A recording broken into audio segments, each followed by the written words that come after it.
This episode of That's What G Said is brought to you by Sarah Candle Company. Visit Sarah Candle, C-E-R-A, candles.com. Use the promo code GINO for 10% off of your purchase. They have that Valentine's Day box going on for $20. You can get to pick 2 of the Fresh Roses Tuxedo and Date Night. These are affordable, perfect for a significant other. And their goal for this company was to create a candle 100% natural, clean burning, and of the highest quality. Make sure you check out sarahcandles.com. On this episode, we're going to do some quick hits around sports. We're talking about the Astros and their apology tour yesterday, which was, NBA quick hitters as we are to the All-Star break now. And then we have a couple discussions on the Fairgrounds racing card. First, we interview Jeremy Balan, and then we bring on Mike Gagliano, who won the NBA Jam. Basically, he gave us 3 winners consecutive shows in a row when we ask for your posts on social media. All of you can come on for an NBA Jam segment if you give us 3 straight winners on social media. Then we're going to recap our picks for Fairgrounds. We'll close things out with some Sam Houston for Saturday, and then we'll read through some of your weekend plays. Kick back and enjoy this episode of That's What G Said.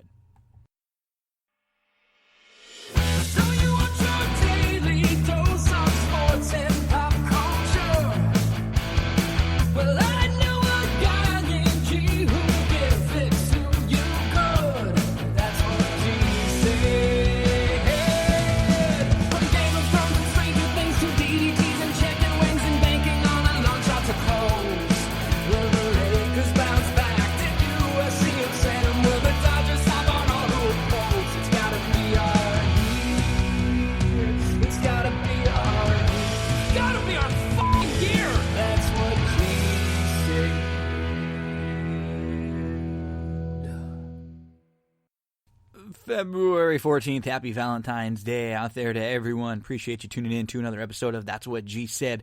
With a 3rd episode coming out this week. There was a lot going on, so we will be covering, the focus of this episode will really be the 2 interviews that we have talking about the Fairgrounds Saturday Risen Star card and then the Sam Houston Saturday racing, and we'll mention a few other quick topics in sports before we get there.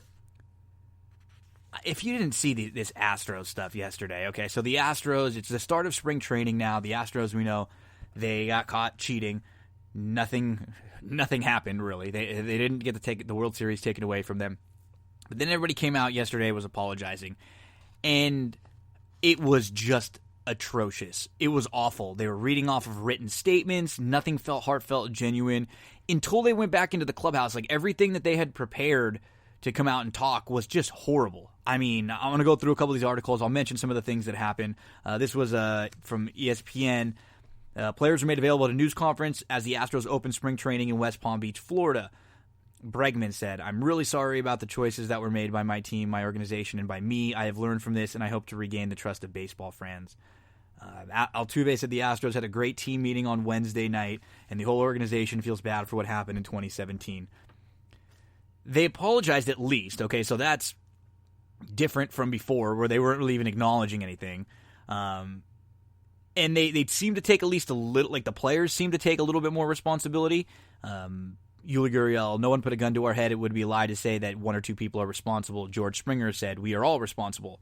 How about Justin Verlander? Remember Verlander? He's been the guy forever that said if you cheated in any way, shape, or form, you should be kicked out. He's always very vocal. He's been talking about how he didn't like how he felt like the ball was juiced last year and he was giving up a ton of home runs because of that. And he's very opinionated. That's what makes this whole thing frustrating, right? Is that this wasn't a really quiet team.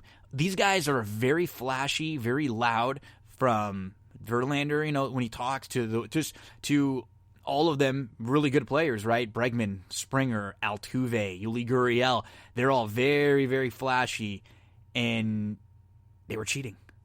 It's one of those things. It's like when you're cheating, you're out there. Now it makes it even worse, kind of knowing that they were really trying to rub it in everyone's face, right?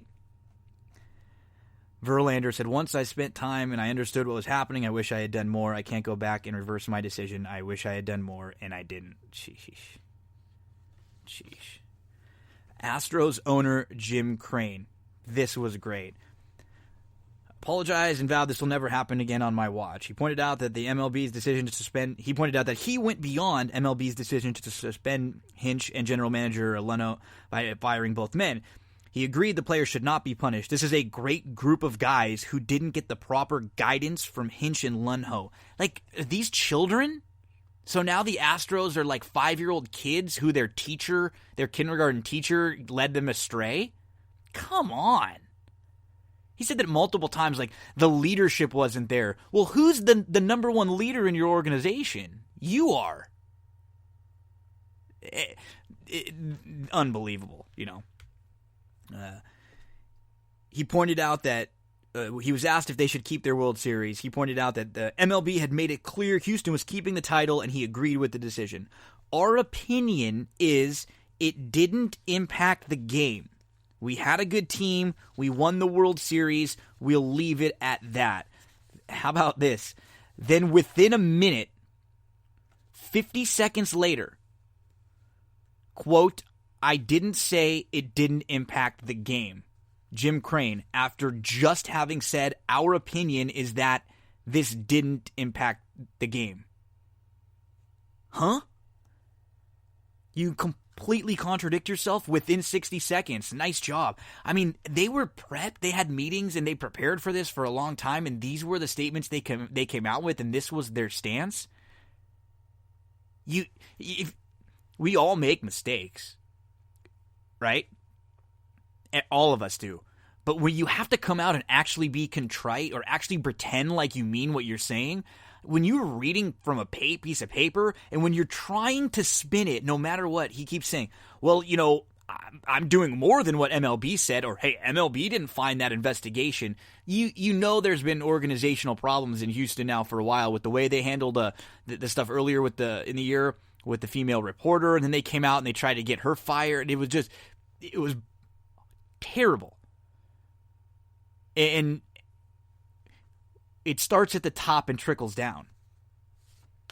Carlos Correa, I thought, was one of the most contrite. He seemed to at least understand that they made mistakes, and but he even he still kind of tweaked it. He said the sign stealing system was not as effective in the 2017 postseason because opposing catchers were using multiple signs to tell their pitchers what to throw. Like, why even say that? You're just trying to make yourself come off a little bit better. We already know you cheated. You don't have to say, well, it only worked sometime, but in the playoffs, that was all us. That was all natural, you know. Come on, that just sounds even worse. Don't give me any, but what if this, well, maybe it wasn't really like that. Just tell me we cheated. I'm sorry. It's not going to happen again.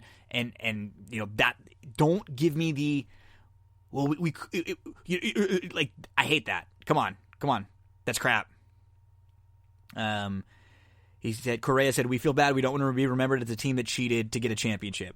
What we did in 17 was wrong. I'm going to be honest with you. When we first started doing it, it almost felt like it was an advantage. Almost. But it was definitely wrong. It was definitely wrong, and we should have dropped it at the time. And then they were all asked about the buzzers under their uniforms. Crane was asked. I truly believe there were no buzzers. I don't even know where that came from. We broke the rules. You can phrase that any way you want it. And now we've seen a lot of the players' reactions, you know, from Aroldis Chapman, who was the one who got the home run hit off him in the 2019 ALCS, the walk-off that Altuve hit, and then right after Altuve hit that, you know, we've seen the video circulating. He's rounding third, coming home, and he's, wouldn't you be so excited, right? I would be pumped. You just hit a home run, game-winning home run, you're going to go to the World Series, and instead of getting pumped and celebrating, you're telling them already not to take your shirt off. Come on. You know the buzzer's there. You know there's a wire there. That's just the thing that still rubs me the wrong way, is just the why don't you just say, we messed up, I'm sorry. Why do you got to keep tweaking it to try to get like any ounce of, well, we shouldn't be known as cheaters. Say you're sorry, and let's see what happens, you know, next year and moving forward. And time will heal the wound if you know, if you can move forward from this. Nobody's perfect, but it makes it worse and worse when you give these fake apologies.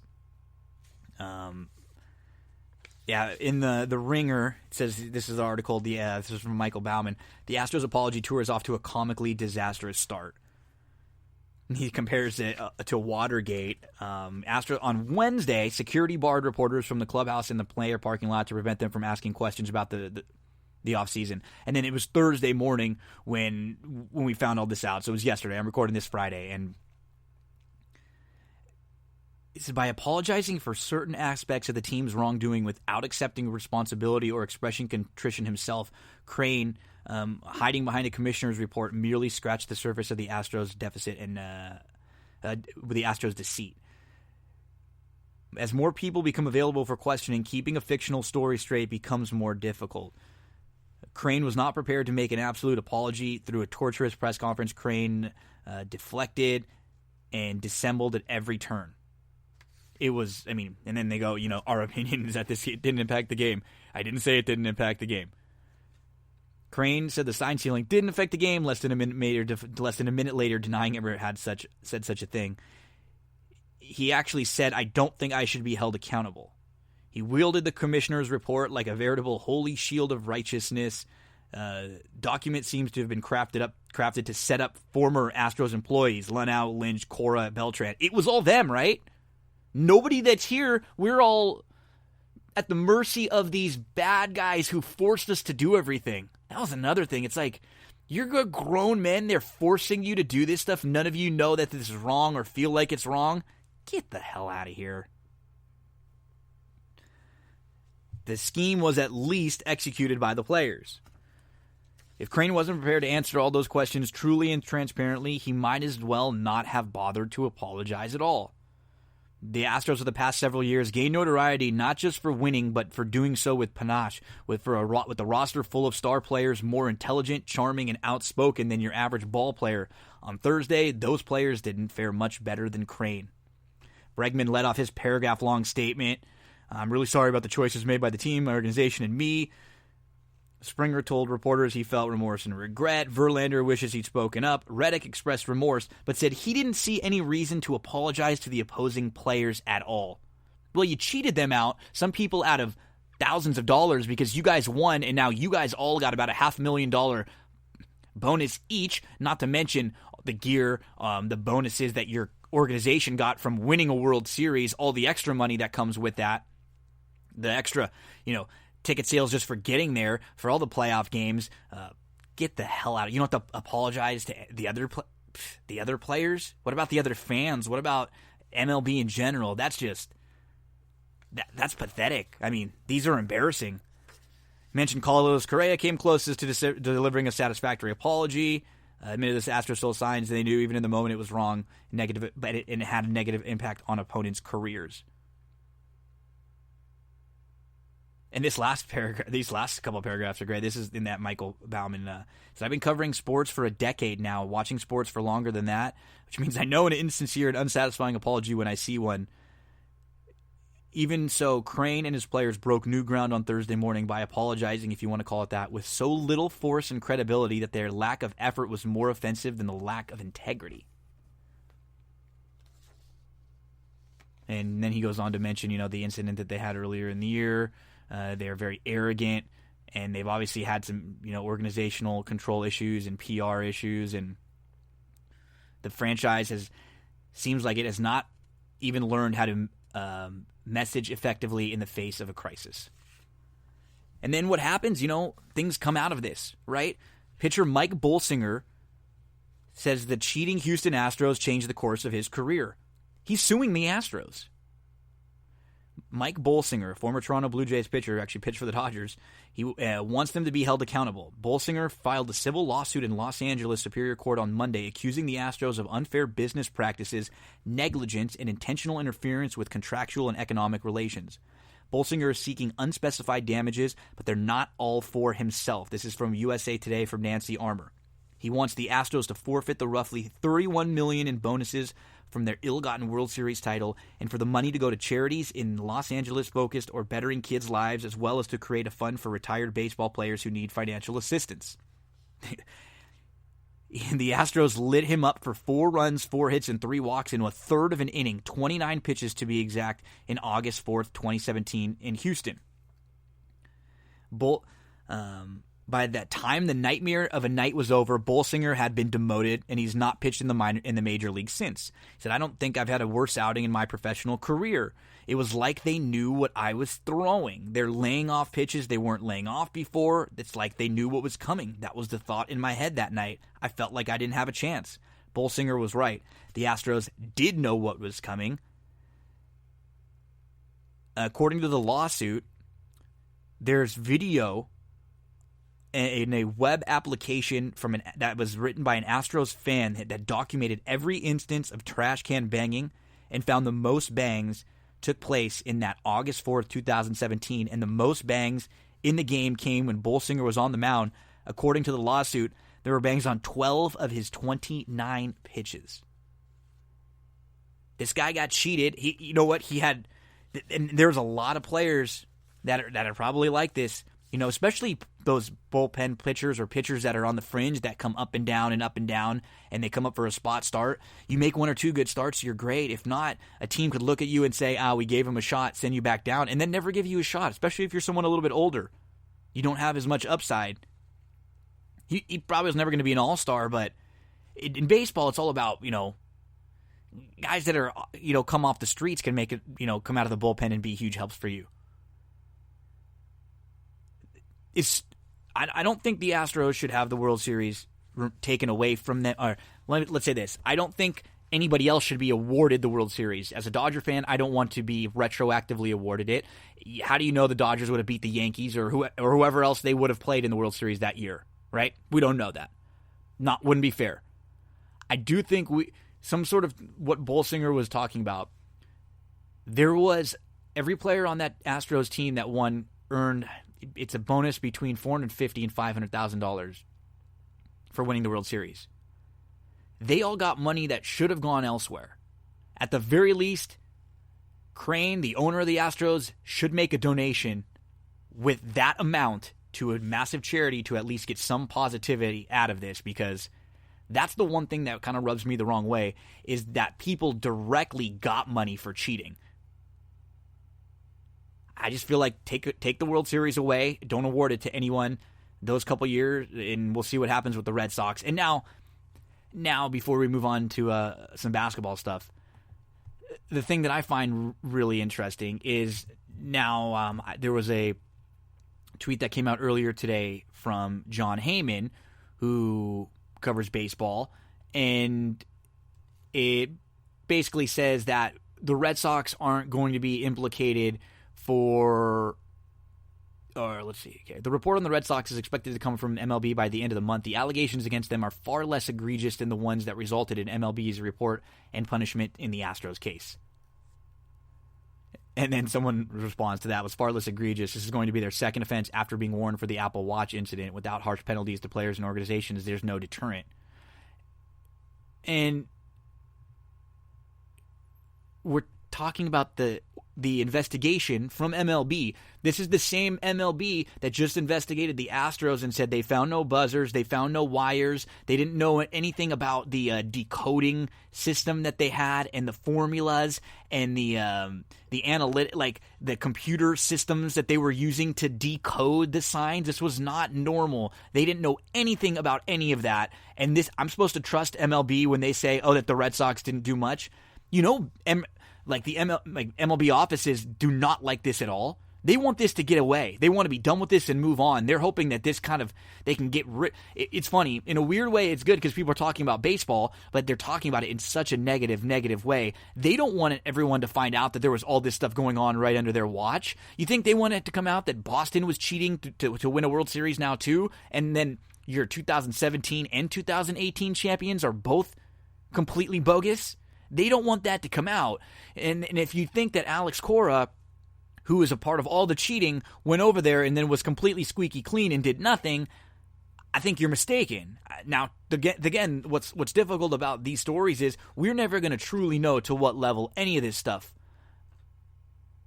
helped, didn't help, whatever. We know about the Astros. Are we going to find out stuff like this about the Red Sox? Who knows? I mean, remember, we didn't find stuff out because of MLB's investigation. We found stuff out because of the reporting from like The Athletic and other places like that. Yeah, this is crazy. This is crazy stuff. Let's do some. I could keep going on this topic for a while. Next week, we're going to do really big baseball previews. We're going to kind of deep dive into at least kind of seeing where the player movement went, some of the win totals, projections. We'll start talking about teams that we like, and we'll start talking a little baseball. Getting already close to baseball season, spring training, and pitchers and catchers just reported. NBA time, all you NBA holes out there. Bill Simmons. I don't know if he coined that term, but that's where I heard it. I always got to give Bill Simmons props on that one. All-Star Weekend coming up this weekend, so we are more than halfway through the season, and we have less than 30 games left for everyone. What were some of the things that surprised you? What didn't surprise you? Next week, we're going to bring on Alex Regla, and we'll talk with him about the Lakers, and we'll kind of go through the first half of the season. But just some of the things that we saw the last couple nights and through the last week. The Lakers are now the Lakers and Bucks are the favorites to win the title at some sports books. So that's Caesars. Lakers are plus 180, Bucks plus 275, Clippers plus 325. And there's only one other team with single-digit odds, or the Clippers are the only other team with single-digit odds at most sports books. So it's like Lakers, Bucks, Clippers, Rockets, Raptors, Celtics is what it looks like for kind of the order of how teams are slotted. The Bucks have been incredible. Just their 8 losses, they're 46-8. They have a 12.1 point differential. They are doing unbelievable things, historic type things, and they're kind of flying under the radar while they're doing it. And what's going to be fun about this year is we just don't know with any of these teams what it's going to be like come playoff time. Are they going to be able to take it to another level? Are they going to be teams that just get a little bit cold because they're shooting too many threes, they can't go inside? Or are the Lakers not going to be able to shoot enough threes? Are the Clippers not going to be big enough? Can Denver prove it? Can Giannis make a big three or make big free throws if need be? Toronto, do they have enough? Do they have like a go-to when the game is on the line? Boston, are they maybe still a year type away with their young nucleus? Miami just made some changes. Are they going to be able to incorporate those players? Like, what's up with Philly? I think you look through the Western Conference and you can look at Houston maybe as a team with they could get hot and maybe beat anybody in a series, but are they going to be able to bang with their depleted size now? They're just not a big team. They're going to try to stretch you out and run. Tons of questions this year. I mean, it is going to be a blast come playoff time. And you got to talk about Zion. He has been incredible, and I'm not, and I still think it's obviously very early. He's played 10 games. He has been better in his first 10 games than I thought he was going to be like ever. And like everything, when someone new comes in, it takes a little while. They get some film on you. These are good coaches, very good players, very good defenders, and they will figure out not to take everything away from you, but how to make everything a little bit more difficult. He had that great first game where he nailed the threes, but he's not going to be a 3-point shooter. That's going to be one of his weaknesses. And the free throws, if you're going to try to force him to the line, and you got to try to turn him into a 70+% free throw shooter. If he's like a mid 60s free throw shooter, you'll probably take that. But he's been incredible. In his 10 games, he's averaged 22 points a game, and he's only been playing 27 minutes a game because he's been on some minutes restrictions. And you look at his per 36.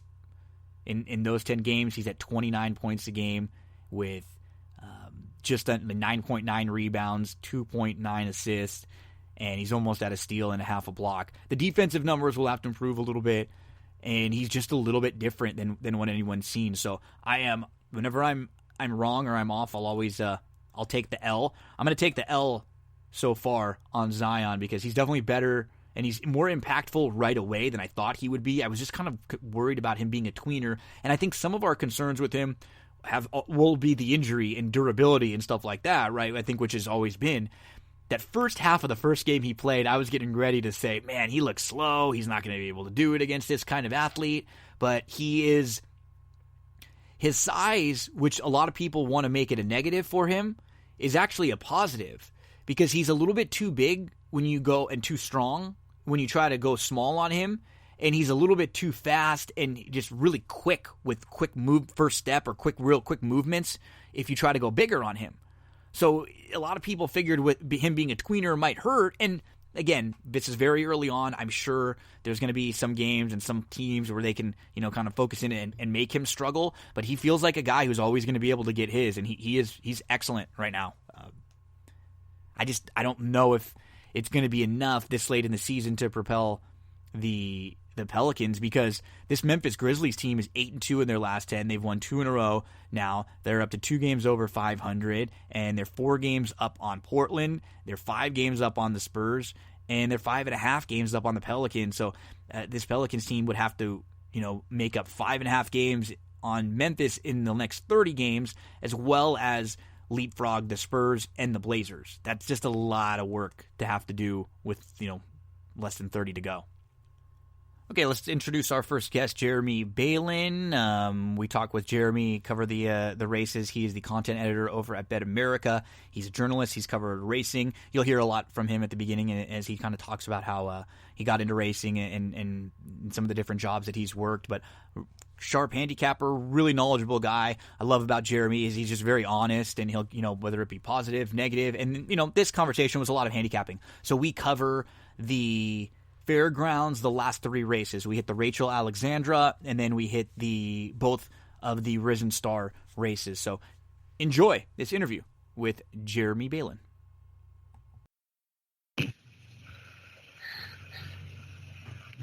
It is a big weekend coming up over at Fairgrounds. So big that they actually had to split the Risen Star into 2 divisions. So race 12 and race 13 on Saturday are going to be worth major points, and we're going to get to see a lot of 3-year-olds trying to find out how good they really are. Very excited to welcome in someone that I can't believe I never have really had a conversation with, but a lot of back and forth on Twitter through the years and covering racing, and appreciate that you're just kind of a big sports fan in general. So you talk baseball a lot and football a lot, and someone who is an Eclipse Award winner and the current content editor over at Bet America, Jeremy Balan. Jeremy, how's it going, buddy? Doing all right. How about yourself? Oh, doing great, man. Great. Really appreciate you coming on and joining us. And it was time to put your handicapping hat back on. Sometimes you get to write pieces, you get to be journalist a lot of the time, and now you're the editor of a lot of the content over there. But now we're gonna put the pressure on you for some handicapping prowess this weekend. How's that sound? Yeah, I'm a little out of practice. It's been almost 10 months since I sort of stopped following horse racing closely on a day-to-day basis. So it was fun to dive in again. Okay, well, before we get into the card, let's kind of introduce you a little bit to everyone else. So let's go through. How did you get into horse racing in general? Take us through where you got into sports, and I know you've covered more than just horse racing in different places. So give us a little bit of your background. Right. So I just grew up going to Hollywood Park and Santa Anita with my family, and my dad's a big horse player. My grandfather was a big horse player. He's from my dad's from Baltimore, so he grew up going to Pimlico and Laurel and Charlestown and all those places. I've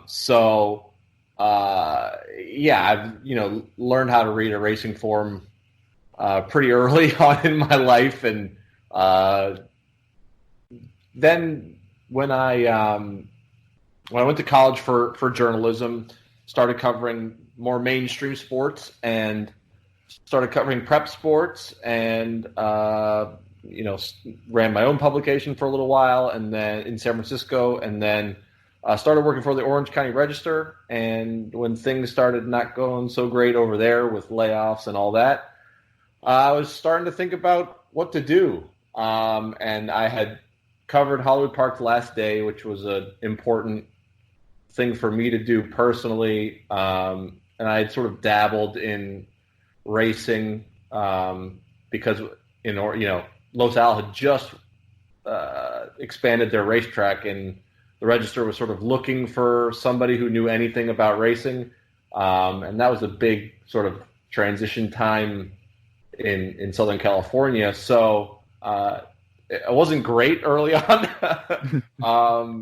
but I made a lot of stupid mistakes that are kind of funny now. But eventually built up and covered that first meet there and built up some coverage and one day just sent my resume over to Blood Horse, and a few months later, somebody retired, and they needed somebody to cover the West Coast, and that all happened. So that was kind of a strange way that all worked out. But yeah, that's kind of everything in a nutshell. Yeah, and it's been in up and down, couple years, and it's for like everybody covering racing and everybody, a lot of people in racing with some of the things and the struggles that have been going on and some of the issues at Santa Anita and just kind of dates dwindling, things there. And one thing that I just for everyone that doesn't know you, and then the one reason why I really started to kind of admire you and follow along and kind of keep an eye on everything that you would write and what you would discuss is in horse racing, there's not really a whole lot of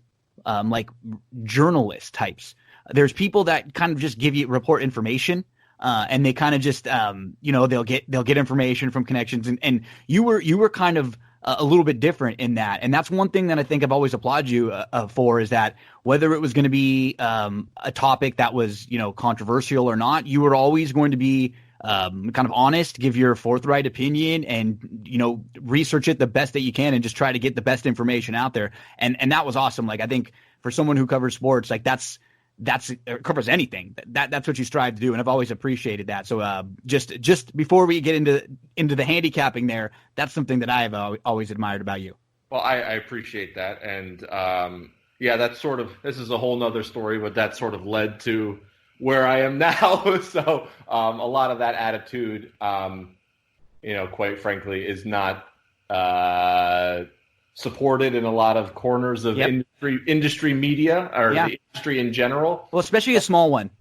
Right. Because everybody knows each other. It's different. Like in football or baseball, if a quarterback says something, throws a pick, you can call him out. If you're like a face and you talk bad about a jockey, you're gonna hear about it. It's just a small kind of niche where everybody knows everybody, and they just, if you're a little, it's not even negative. If you're just a little bit critical, there's always like a real mixed reaction, and that's frustrating as a fan, which is what we are. We're fans and customers more than anything before. Like you said, right. We got into this game going to the track with our dads and having them play $2 on the horse for us that we like, and that's so we're all the fans and the customers before anything else. It is very different from covering like a major sports beat where a lot of times you're sort of one of a large crowd. Yep.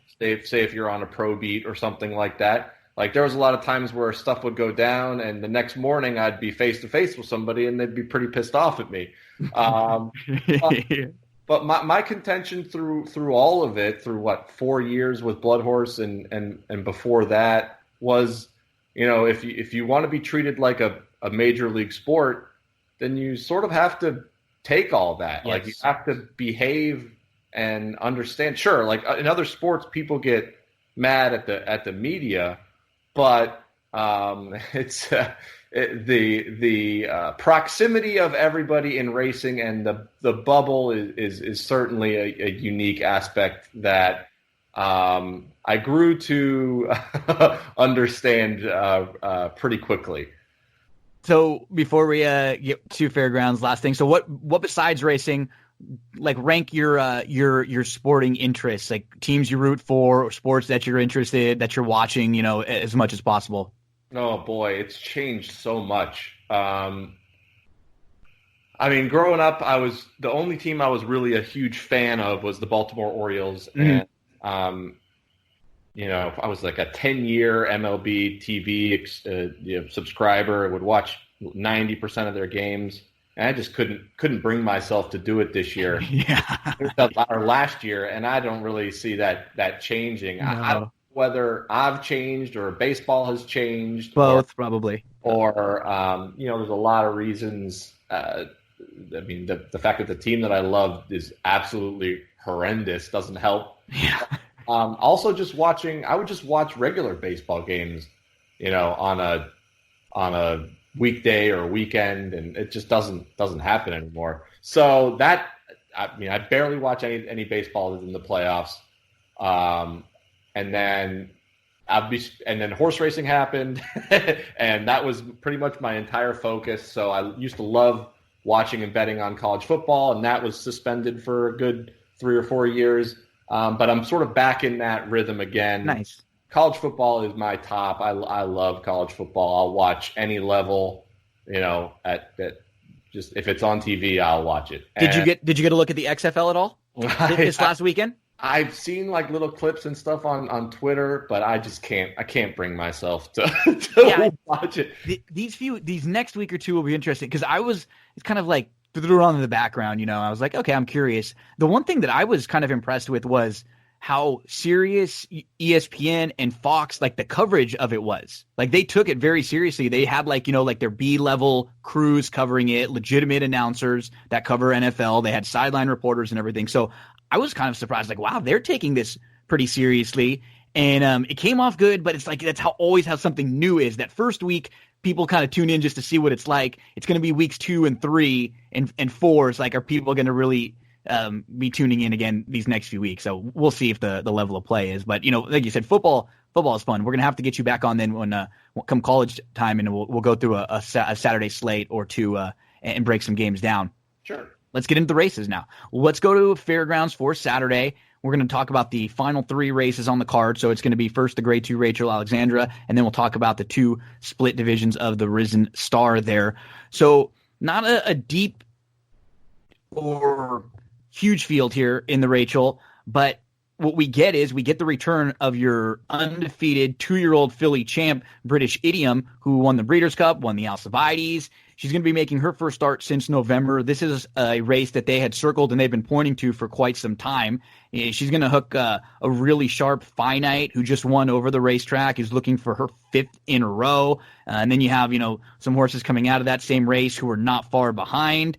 What do you do to start, I guess, in here with British Idiom? This is the race that on the whole card that I just didn't eliminate anybody. Mm-hmm. I'm not sure exactly how the race shape is going to look.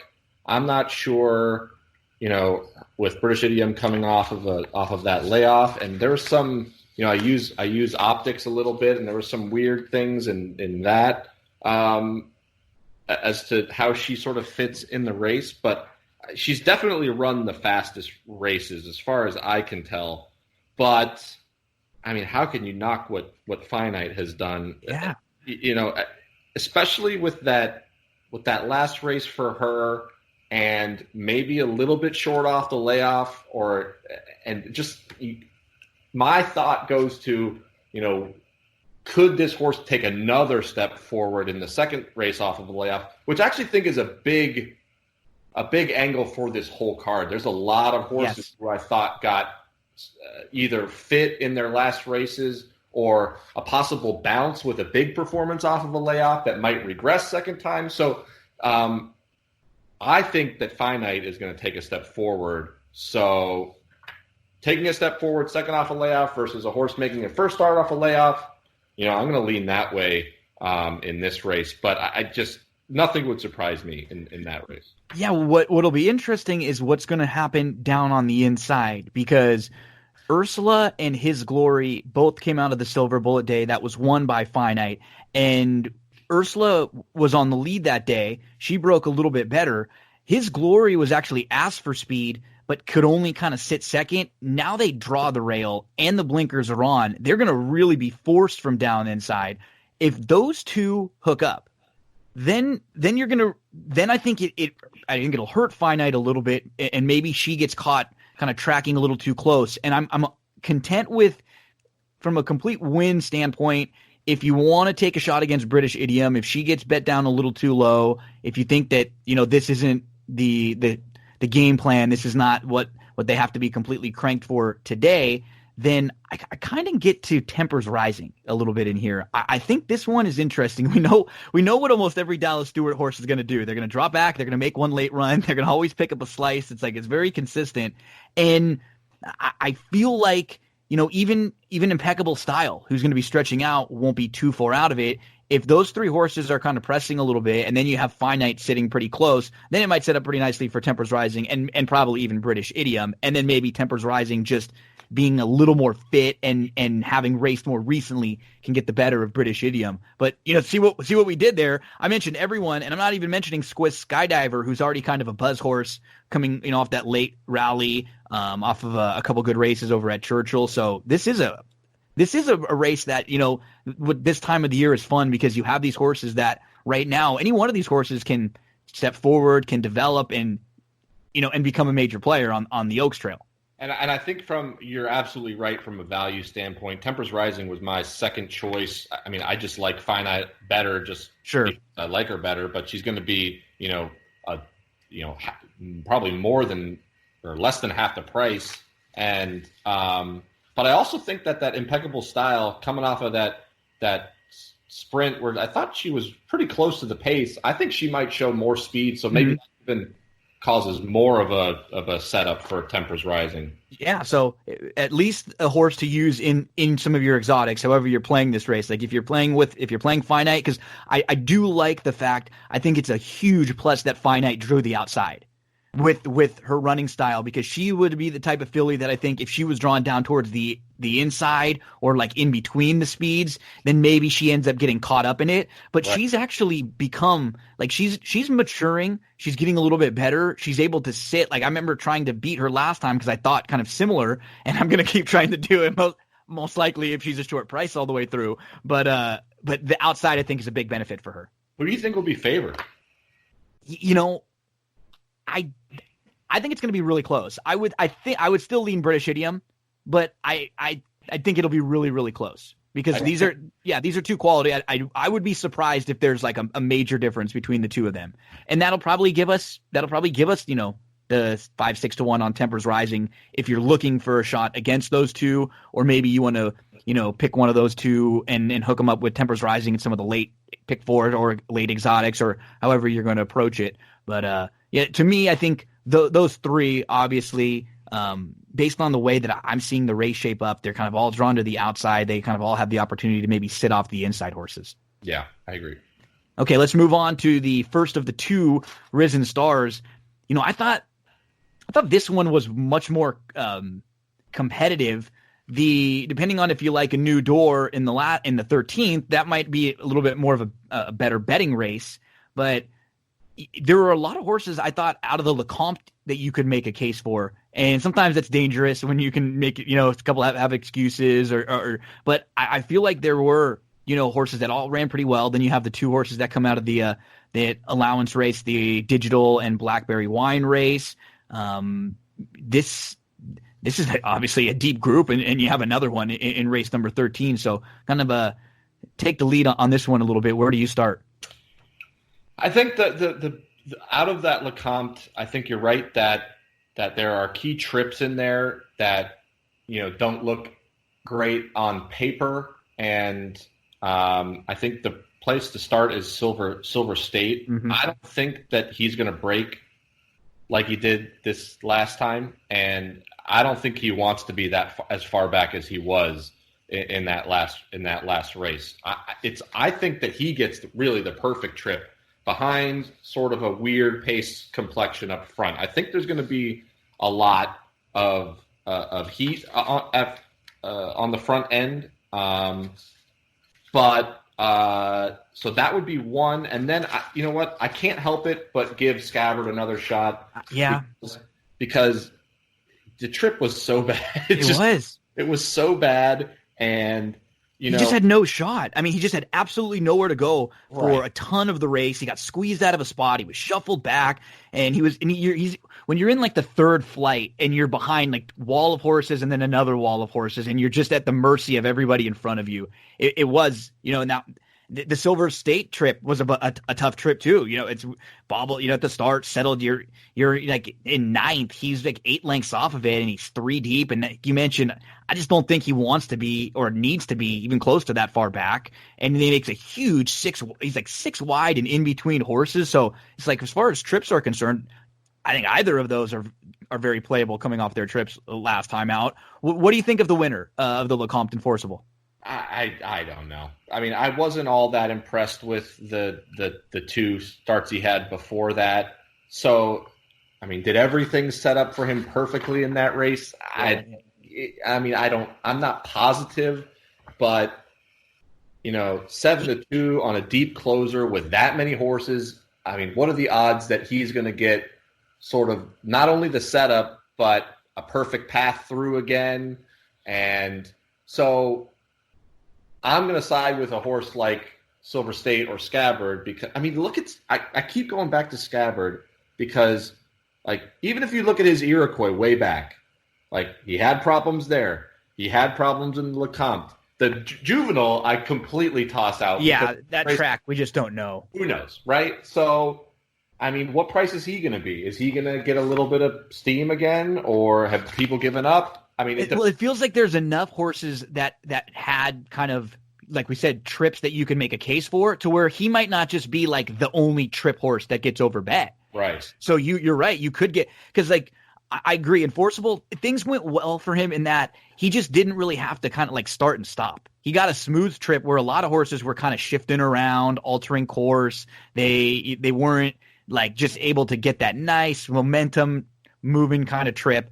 I actually picked Enforceable in one of my in a fantasy league that I play in, and I like him as a horse continuing down the line just because he can run all day, and I think he'll be a nice horse and continue to pick up pieces in a lot of these races. But I definitely don't think he has to win this race in here, and I think there are a lot more of these horses that you just like the ones you mentioned. Silver State with upside. You have Scabbard, who you can make a case for off the trip again. I mean, I thought Mr. Monomoy ran really well in the race too, because he was one of the few horses that was kind of up close, and he was kind of sitting in and he was tucked in and he didn't really have room, and then he was kind of waiting, and then he ducked down to the inside, but by the time he got down there, Enforceable had already kind of rolled up and didn't have to stop or alter course. He's one with, upside that you can make a case for. The two horses that come out of the optional claiming race, Digital and Blackberry Wine, that race was pretty quick. And they got big figures coming out of that race too for running 1-2. So I'm from just a betting standpoint, especially if Enforceable gets a little bit of money, after that win, I'm completely fine with kind of playing against him and looking for others in here. And Blackberry Wine might be as good as people think he is, but I just, in a field like this, yeah, they ran the same day.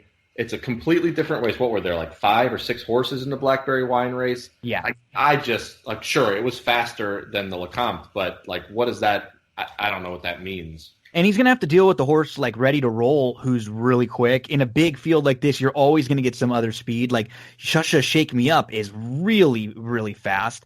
You're not going to have Mr. Monomoy being too far out of it. So, Blackberry Wine's one of those who, if he wins really close to or on the lead and he deals with all that pressure, I'm just going to kind of be impressed, and he can kind of do it without my money. Right. Yeah. It just doesn't, that first level dirt after all those turf. I don't know. That 5-1, no thanks. Okay. Let's, so I'm kind of with you. I have Silver State and Mr. Monomoy as my top 2, and I actually had Scabbard third, and then if I'm playing tries or supers or something like that, I'll throw Enforceable in there with them. But yeah, Scabbard's an interesting price. I think one horse just to mention that I might try to sneak in somewhere is Moon Over Miami, who I really like the Aqueduct race, and then at Gulfstream last time out he was a step slow, and then he got pushed into the 7 path going into the first turn. He ended up 7th, and he was way out of it, and he just really had no chance chasing New York Traffic, who we're going to see in the second division of the Risen Star. I think it's a little intriguing, at least, that Mott puts him in this spot. So I could sneak him into some of my exotics. Yeah, and Farmington Road didn't look all that competitive when they faced off the first time. So no, I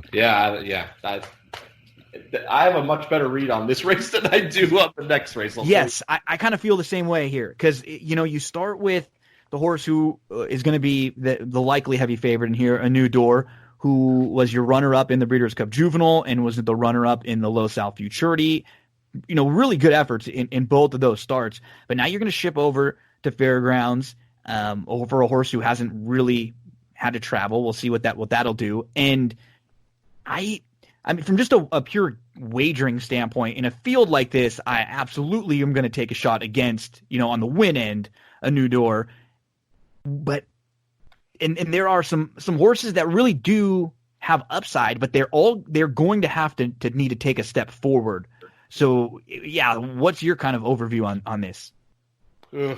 I mean, the horse that jumps out to me is Mailman Money, but yeah, I don't have a ton of confidence that those races were all that. I mean, off the turf race, those are running against turf horses. Like, what did that really mean the last time out? And a new Dior. I mean, blinkers on. Maybe that'll help, but maybe it won't. Maybe that's just him. Maybe he wants to run up on horses and not go by. So, yeah, it's tough. It's a really, really tough race. But the only horse that I would really be willing to bet at the morning line odds, which I actually just glanced at, I handicapped without looking at the morning line odds, which is good most of the time. Yeah, but, I always love to do that. Yeah. 8-1. I think that's the best value for me in that race. Everybody else is, I have Mr. Money or mailman money in the second spot here. I think Major Fed is worth a look. You look at his debut race and it's in the slop and he's chasing Gold Street, a couple of next out winners, Gold Street, who's actually won 3 races in a row, a couple stakes we know over at Oaklawn. And then you stretch out, and Major Fen's a little bit slow, but he's tucked in nicely going into the turn, and he's kind of in between horses, and he waits, and he takes back, and he angles around. It was a really good, learning type trip. And then he crushed that group. I think he, with another step forward, is one that I would use. So I'm kind of playing against a new door, and I probably use 3 or 4 of the upside horses.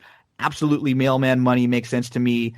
Lynn's Map, I might be able to excuse his last race just in the slop. He's in chase mode, chasing Gold Street. Sometimes it's not just the easiest spot to be in. And then maybe if you want to go a little deeper or look for a price, I thought Mr. Big News, maybe. You can kind of make excuses for a couple of the first few starts, or sprint race, in a productive race, and then his second and third time out, he's in the slop. And then last time out, finally gets a fast track and able to put it all together. So, I'm kind of with you. I felt like the 12th race, I had a lot more fun handicapping. I could make a case for or land on 5 or 6 different horses in there based on what price they were. This one was much tougher to have a real strong opinion. Right. Well, what's weird for me is that I like a group of horses in the first leg, and I don't really like it. Yeah. No, you're right. So it's sort of confusing for different reasons. Mm-hmm. But yeah, I just don't like all these horses coming out of maiden races. I just don't. They haven't done much. No, you're absolutely right. There's only a couple multiple winners in this field, and we just don't know a whole lot about them. And even the horse that we do know the most about, still much to be skeptical with for a new door. I'm sure we'll take a stand against a new door, and he'll win by 7 lengths. Right in the winner's circle. We just put him right in the winner's circle. So yeah, it was for someone who's out here in Southern California, seeing this many horses show up for a graded stakes race and that they had to split into 2 huge fields. I'm always happy to be able to handicap these kind of races. So Jeremy, man, it was a lot of fun. I appreciate it. Thanks for coming on and talking some fairgrounds, and we'll have to do this a little more often. We can talk about different things in horse racing, or when the Orioles shock the world, and bring you back in. We'll talk that, and or anything that's going on. You're a great follow. Let the folks know where we can find you and some of your work. Just on Twitter at Jeremy Balan, JeremyBalan. Awesome, Jeremy. Thank you very much. Have a nice weekend, buddy. Thanks. That was Jeremy Balan. We'll be right back here in just a minute on That's What G Said. A big thanks to Jeremy. We're going to have him back on, talk a little Baltimore Orioles, and we'll talk some college football, as he said, and then we'll have him come on for some racing talk. Love that conversation. It was nice to get a chance to talk to Jeremy. We're going to have another conversation coming up with our NBA Jam winner. So if you don't understand, if you follow me on Twitter, on social media, go ahead right now. If you're not on Twitter, it's me, Gino B, facebook.com/Gino Buccola. I love to interact with all of you out there, and I want to try to continue to make you more and more a part of the show with, anything that's on your mind each week. Is there a topic in sports that you want to, voice your opinion on, or do you have any wagers to share with us as any sporting event or horse race or anything at all? So I'll post before all the weekend shows. I'll usually post on either Wednesday or Thursday, and I'll ask for your thoughts. Okay, hey, who do you like? Who are you going to bet this weekend? And if you give me a winner that show, there's one.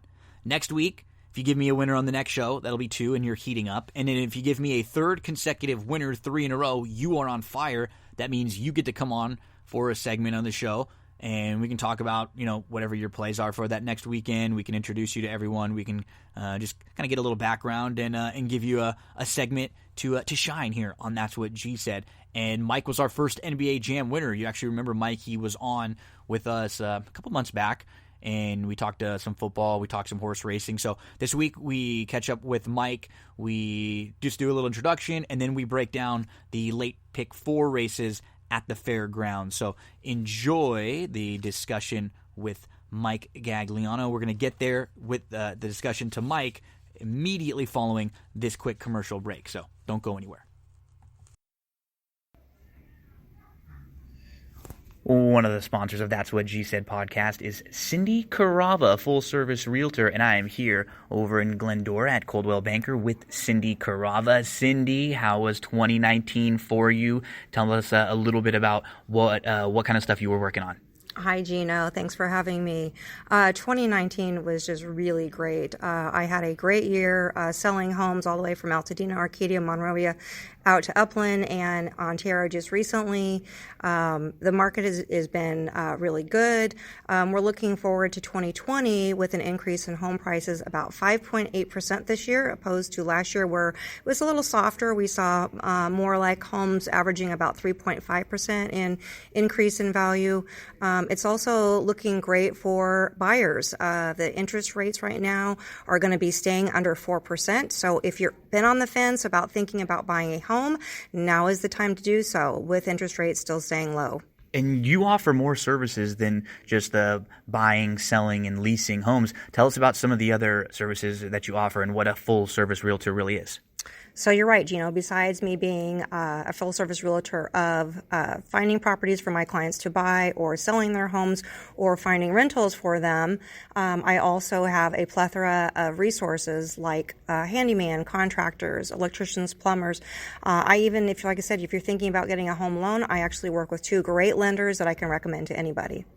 And you're all over the internet, social media, websites. Let us know some of the places where we can find you. I know I've seen some reviews on Yelp and on Zillow. Everyone always has positive things to say. Everybody hears me raving about you all the time. But where can everyone else find out information about you or contact? Thank you, Gino. Yeah, I am on Facebook and Instagram and LinkedIn. And you can contact me on my website, which is www.cindycarava.com, or my email, which is cindyc.realtor@gmail.com, or feel free to call or text me on my cell phone, which is 626-394-6400. Cindy is awesome. She's one of the kindest and most genuine people I've ever met. I promise you, you will enjoy every minute you interact with her. So thank you very much, Cindy. Appreciate all of your support from That's What G Said podcast. Thank you, Gino. Have a great day, everyone.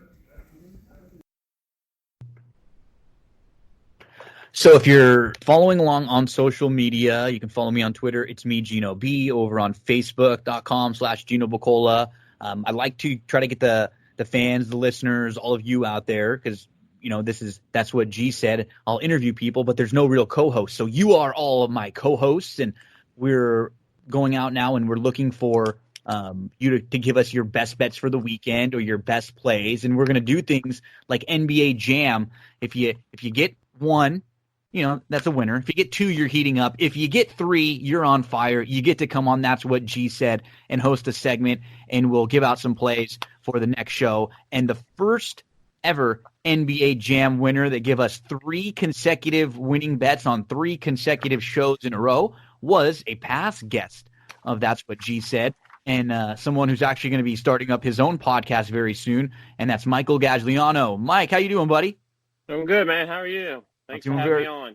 Glad.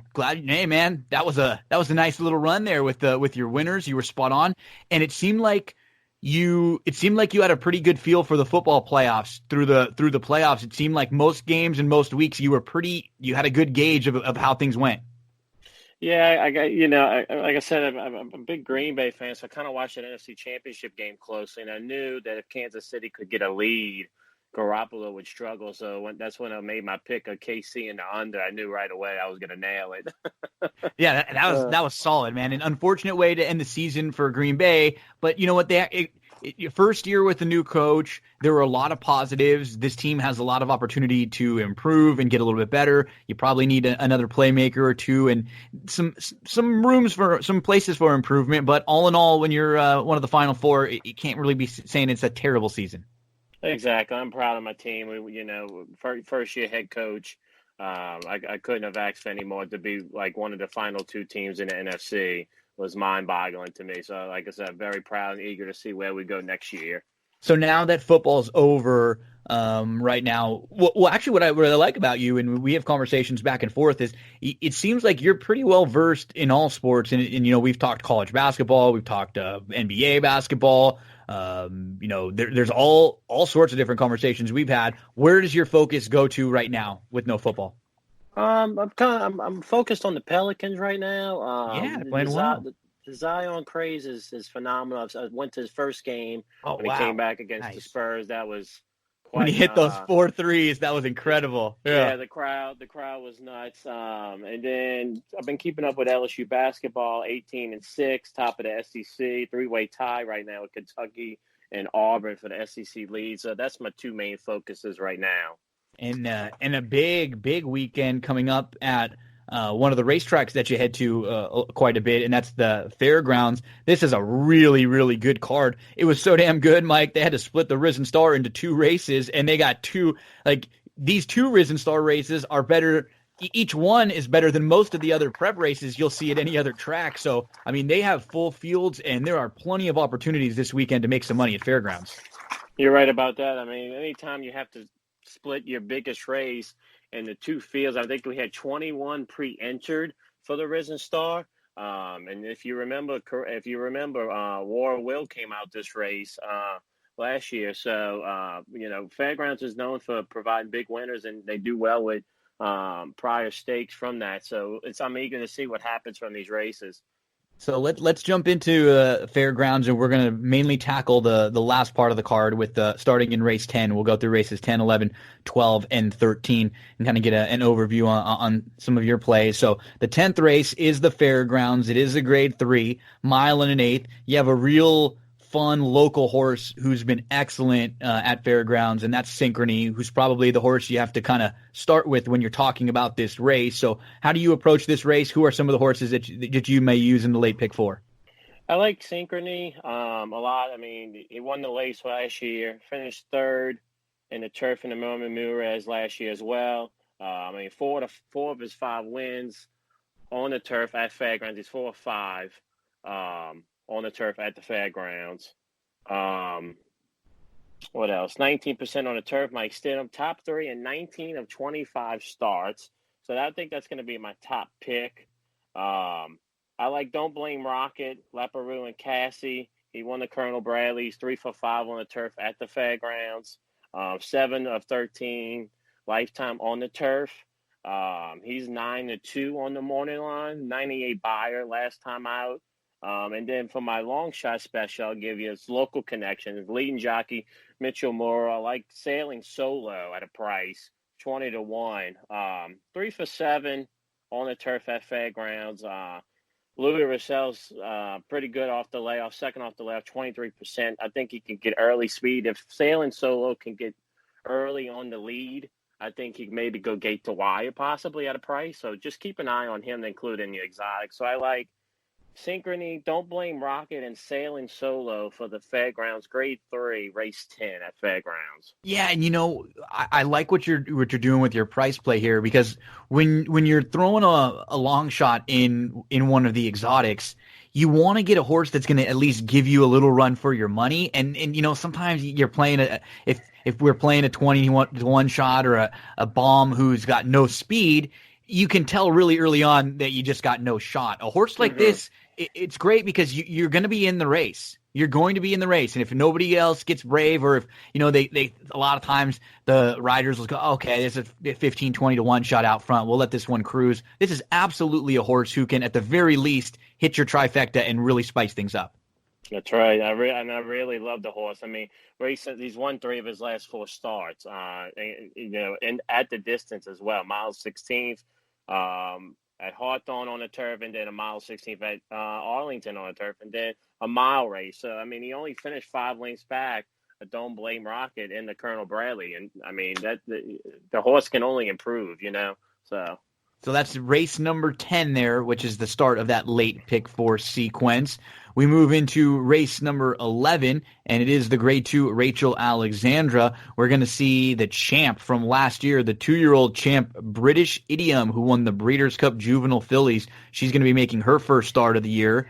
And then we have a really sharp Finite, who's looking for her 5th race, her 5th win in a row. And then you have the horses who ran right behind Finite, who were just beaten by her, but only by a neck, in Ursula and in Tempers Rising. A couple new faces with Impeccable and Swiss Skydiver. This is a fun race to sink your teeth into.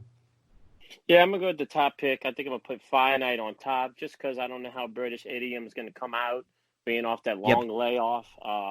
Santana Asmussen, it won the Silver Bullet Day.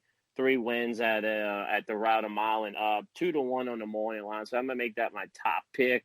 I'm a British Idiom last. Javier Castellano coming in from Gulfstream Park for the day. I mean, the horse speak for itself. 3 for 3 lifetime. 8-5 on the morning line. The juvenile filly win. I'm unsure about the track. Fairgrounds is the stretch is brutal. I do not know how that West Coast form will transfer. That is a long ride for a horse, and I'm just not unsure. And then for my long shot exotics, I like Tempers Rising. The recent form's good. Like you said, it lost by a neck. In the Silver Bullet Day Stakes, 6-1. All 4 route races are in the money, and then it lost by a neck, I believe. Yeah, it lost by a neck in the Silver Bullet Day Stakes. Like I said, 6-1. Dallas Stewart for Julian Leparoux. Yeah, I like her last start too, and it looks like, I think, Ursula's got some speed. His Glory, who draws the rail and then adds the blinkers, they're probably going to show a little bit more speed, even more than they showed last time out. If those two are pushing each other, Impeccable Style has a little bit of speed coming out of some sprint races. They might be pushing each other. So it could set up pretty well for the outside horses. I think the 3 that you mentioned. Finite can sit the trip. British Idiom, who might, she might be the best down the line, but this isn't, the race that they have circled and that they're pointed for. For them, it's the Kentucky Oak. So this could be just, like, you're right, this could just be a prep that, she might be a little bit short in here. If I'm going to look for a horse to play to win, I think it would be for me between Finite and Tempers Rising, depending on, what the prices are and who you're looking for. Because Finite feels like she's going to sit a really nice trip there on the outside, and she's just really sharp. So you have Finite on top of British Idiom, and then Tempers Rising? Yes, sir. Yes. Those are the 3 in race number 11. So now we get to race number 12, which is the first of the 2 Risen Stars. And you have a lot of the Lecomte horses in the first of the 2, which is race number 12 in here. The winner of the Lecomte Enforceable comes right back. The runner-up, Silver State, comes right back. The third-place finisher, Mr. Monomoy, comes right back. You also have Shake Me Up, who is in there, who returns. So Scabbard, who had a little bit of trouble, who is in there. So you have a bunch of horses coming out of that same race coming back. Digital and Blackberry Rhine ran against each other in an optional claiming race, and they were 1-2. This is a race where you can really make a case for many horses, because these are these young, up-and-coming, improving horses. Yeah, I mean, it is. It's really, I mean, you have 20-1 shots that won 2 races in a row. I mean, the race is just, I wouldn't be shocked to see a price in any of the last 2 races, because it's just so stacked and a lot of up-and-coming stars on the horizon. Yeah, so in the 12th, I guess we'll start with Enforceable because he won the Lecomte. What do you think of Enforceable, and who are some of the horses that you're going to be using on your plays? My top pick is Mr. Monami. Yeah. 6-1. I like the early speed. Palace Malice out of a Palace Malice. I finished 3rd. I thought they needed the race. Fallon Giroux, Brad Cox, they're so lethal when it comes to fairgrounds and big for stakes races, especially Brad Cox. I'm looking at the figures. I mean, he lost by a head in a slop, finished 3rd. But like I said, he kind of went 3 wide and he chased, and I just think that race it set him up good for this race, because I think that was a prep. Obviously, it was a prep, but I think this is their bigger picture race. So I really, you look at the works, 48-1, 4 furlongs on the February 8th, 48 and change February 1st. So the recent works are phenomenal, in my opinion. I think he's going to come off the pace, one run, and then blow by. I wouldn't be surprised to see him win 2-3 lengths. Mr. Monami, my top pick.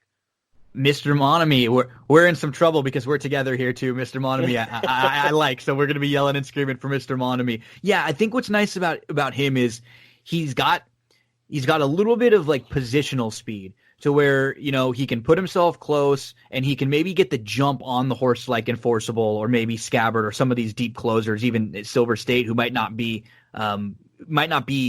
able to sit like Mr. Monomoy can. I just think he's ready to take a nice step forward here. So Mr. Monomoy for me, I'd agree. After Mr. Monomoy, who are some of the others that you're looking at?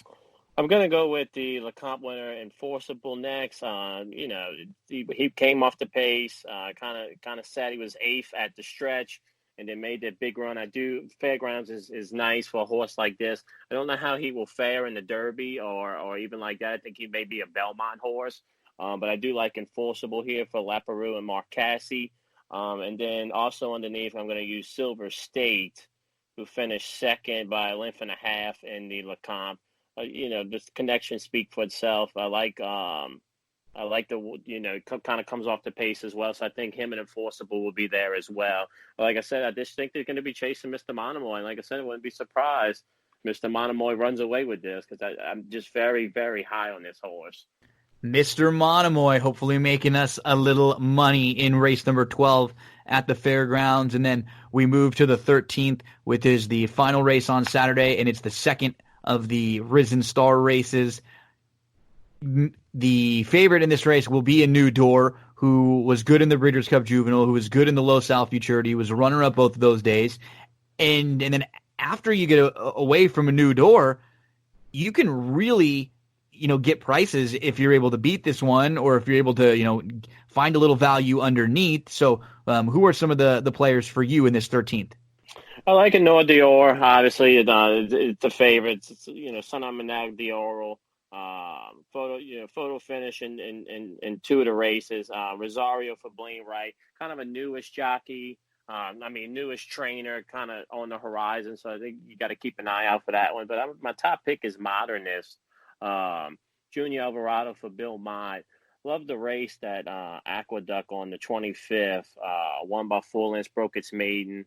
The Modern Dan Symbolic Half to Life is Sweet, who won the 2009 Ladies Classic champ. So I just really love the connections here. I love the horse. I think it's going to come off the pace, and it could actually go to the lead and steal it. So I like my top pick, Modernist.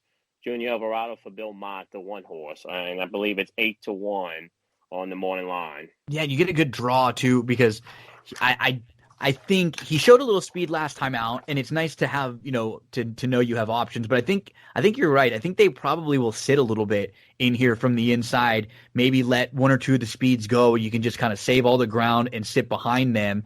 And it's nice when you start stretching out these distances. Knowing that a horse can win going 1 1/8 and can win going this far is always a big plus, right? Because we know a lot of these horses don't want to go this far. Mm-hmm. And you're right. You look at a horse like Liam's Lucky Charm, for example. That's one of my other top picks. Like Gonzalez for Ralph Nix, coming in, has never run at the distance, but won 7 furlongs going away by 5. Won the Pasco Stakes at Tampa by 5.5 lengths. Also defeated Chancet, who won, if you remember, the Mucho Macho Man at Gulfstream. Yep. And those two finished 17 and 3/4 lengths ahead of the 3rd place finisher in that race. So you could look at a horse like Liam's Lucky Charm. What's he gonna do? He's never ran around a track like this. So it's a very intriguing race. I do like as well. Let's see, I got my notes with me as well. I do like Noah Dior. It's a lot of question marks, Gino, when it comes to this race. I think it would be an Allberger for me if I was playing the the late pick 4, this would be an all for me. Well, especially because the way that you could set it up, you love Mr. Monomoy right before that. That could be a horse you build your tickets around there, or maybe even just Mr. Monomoy and one other, and then you can really spread out in here. You mentioned Synchrony as another horse earlier on. So the way that the late races are setting up, it actually kind of gives you the opportunity to really spread out in this last race if you feel the need. Absolutely. I mean, I'll give you one more price, too, as a bonus. I literally like Lynn's Map. I was high on Lynn's Map. Yeah, you were. In the LeCompte. It scratched. It went to the Smarty Jones. It caught a muddy track. It finished 5th. Corey Lannery comes in. He won on her in a slop of mile 70 on December 19th. Mark Cassie, I think, enforceable won the LeCompte. Why not Lynn's Map here? So, like I said, I think this is an all. And if you can get to this last race, a pick 4 could pay really, really well. Yeah, you had been high on Lynn's Map, and I think you can completely excuse that last effort too, because that was the racetrack that day that was playing really speed favoring, and Lynn's Map was kind of in chase mode, which is sometimes the worst place to be in when there's one horse out in front of you and you're trying to chase them and trying to press them, because it'll help the horses behind you, but a lot of times it doesn't help you, and that was a track that everybody that just got to the front end was able to really kind of clear off. So I think you got to give Lynn's Map a chance right back. And yeah, many ways to go in here. Really fun 2 Risen Star races. Really glad that it's split. We're going to get to see a ton of these horses, and we're going to find out this weekend how good they really are. Before we let you go, though, I know that coming soon you have a new podcast in the works that you're going to be developing. Why don't you tell us a little bit about that, and then let us know where we can follow you on social media? Yeah, it's called Mike's Sports Nation Podcast. I'm in development on getting my first month of shows recorded right now with some guests. I'm going to have you on one of my shows. Yes, sir. Since you've had me on quite a bit of your shows. We'll be just talking general topics, horse racing, the new XFL, NFL free agency, NFL draft. We have spring training coming up, just anything. Overall, we'll probably be doing some questions. I'll try to get a line going up so we can have people call in, maybe a couple people, and I just really want to take off because I've seen what you're doing. I've been following you for a long time, ever since your days on TV, and I always liked your podcast and the product you put out. So I figured, why not me, So it's called Mike Sports Nation Podcast. You can follow me on Facebook at Michael Gagliano. Twitter, M Gagliano, and then on Instagram at Mike Knows 30. That's all my social media accounts. Mike, awesome job again. Really appreciate it. You do a great job handicapping these races at fairgrounds, and we love talking sports with you. So look forward to coming on your show, and we'll get you back here again on That's What G Said in no time. And keep up the good work, man. You were the first. Congratulations, being the first one to hit the 3 plays in a row. Keep it rolling. Let's have another nice month, because you've had a couple good ones so far to start the year. Yes, sir. I appreciate that. I'll give you one pick for the weekend. I like Seattle -3 over Tampa Bay and XFL this weekend. There's your bonus. Before we let you go, too, give us 30 seconds to a minute. What did you think of the first opening weekend of the XFL? What were some of your thoughts? I love it. I love the 2-point conversion, 3-point conversion. I love how you can be down 17-0 and it's only a 2-possession game. Everything from the kickoffs, I mean, it really, really took off. And I really believe if they can have a great first year, that they'll probably expand to at least 12, 16 teams in the next 2 to 3 years. Yeah, I was really happy with it too. I think I didn't come in with huge expectations, and then everything I saw was positive. I love how the ESPN and Fox Sports, and they were giving it real serious football coverage. They had some of their top announcers on there and their top reporters, and the speed of the game was good. Because you know what, Mike? You can't just try to do an NFL style football and it not be as good as the NFL with players that we don't know. You have to kind of have a slightly different approach. And I like what they're doing with some of the different changes. The game moves very quickly. We got to hear from, players right off of one of the players dropped an F-bomb right after a penalty. We got to hear them right on the field. So I like that they have an approach, they have an idea, and they said, you know what, we have to try to be a little bit different. We're not going to go the old XFL, which was just kind of like WWE extended. Let's make this real football with just, real unique, different rules. And I was pretty pleased. I'm going to be tuning back in again this weekend. Yeah, absolutely. I mean, the announcers are great. They have Pat McAfee, who I absolutely love. Oh, he's great. Yeah. And like I said, it's a good brand, and I really believe the NFL is going to take a lot of these rules that they're showing, especially the kickoffs, in the next 2-3 years, and we'll really see an XFL brand of football introduced in the NFL. Mike, we really appreciate it. Best of luck with your show. When it starts getting up, we'll make sure that we share it and we post it out there for the folks to listen to. And good luck this weekend at the fairgrounds. Yes, sir. Thank you for having me. Appreciate that. That was our first NBA Jam winner. Remember, folks, when you see me posting over on social media, on Facebook and on Twitter, give us your plays for the weekend. If you give us plays 3 consecutive weeks in a row, you can come on just like Mike did, and we'll have a segment where we kind of talk some sports and break down whatever you want. So appreciate that. Great job from Mike, and we'll be right back to close things out here on That's What G Said. Big thank you to Mike. Great job there, Mike, and we'll let you know the info about his new podcast when that is up and rolling, and I'll be a guest on one of his first couple shows, and we'll break down some races and just talk some sports overall in general. Let's roll through the fairgrounds, my recap real quick. I'll go through some of the races that I like at fairgrounds and just kind of give you some quick plays all throughout the card. In race number 1, I played the 13 Happy Thought last time out. She got bet down hard after a pretty good debut where she came running on late, and she was just a little bit flat. She was way out of it. She never really got a shot. Now it's going to be her second time going long, and just keep an eye on her price. I don't want to take, I think she could be about half of what she is. So 6-1 and above is fair. And with her running style, if she drop, the outside draw doesn't really concern me, because if she drops back and is able to tuck in a little bit and make one late rally. So let's give a shot to the number 13, Happy Thought, in race number 1 at Fairgrounds. This is Saturday, February 15th.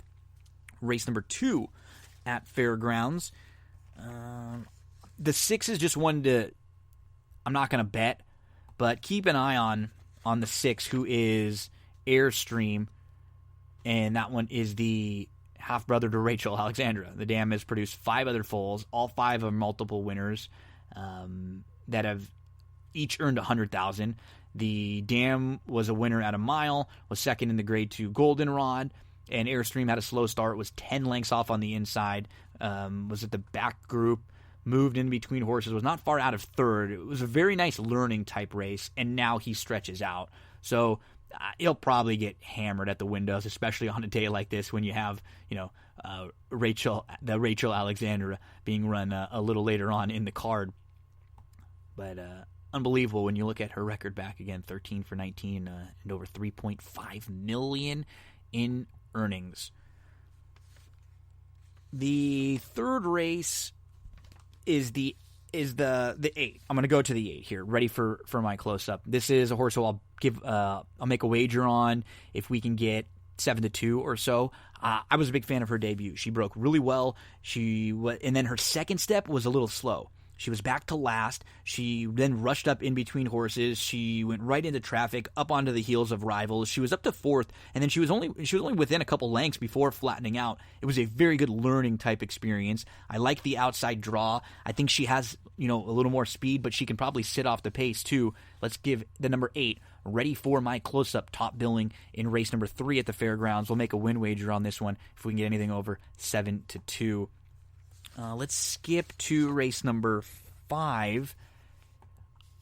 As you notice, we've been covering, Sam Houston. We've been playing a lot more Sam Houston. I think this 6-horse Renan has a big shot in here. Where's the speed in this 5th race? This is a good group of. This is an interesting race, and there are some good 3-year-olds in here, right? Like Chestertown was a $2 million purchase. Shake Some Action, Sharecropper. These are nice. These are nice animals. But where's the speed? And going a mile and an eighth, I think a lot of these horses are going the mile and an eighth for a reason, because they want to go a little bit longer, because they're not that quick early. I think that this horse has a shot to just steal the race. Stretching out from 6 furlongs to the mile and an eighth, Renan is going to be on the lead, and I think he takes them as far as he can. This is a horse who I'll bet to win, and maybe single in some of your early exotics. Anything over like 3-1, I'll play the number 6, Renan, who was really impressive in the debut at Sam Houston. Race number 6, it's the Colonel Power, 5.5 furlongs on the turf course. I like the 5 in here. I think the 2, Chaos Theory, you want to probably include, especially underneath in some exotics, but he needs a little bit help up front. There's not a lot of speed in this particular race. He doesn't have a lot of speed, and I don't know how much speed there is in this spot. There's always going to be a little bit, going 5.5 furlongs, but they're going to have to be really, really cranking to set it up for Chaos Theory, who might be better next time out. So the horse who I feel like gets the better trip in here is the number 5, Star of Kodiak, who has enough speed, like tactical, positional speed, to put himself in a nice spot. But against this group, he's not going to be on the lead. He's not that quick. I want a horse who's not going to have to be coming from way, way out of it, because then you're going to have to be at the mercy of traffic trouble, weaving in and out of horses, and maybe somebody else outruns you all and then kind of just runs them off their feet. Let's go to the 5, Star of Kodiak. Anything around 4-1 or so seems fair and worthy of a win wager, and maybe use the 2 underneath in some of your exotics.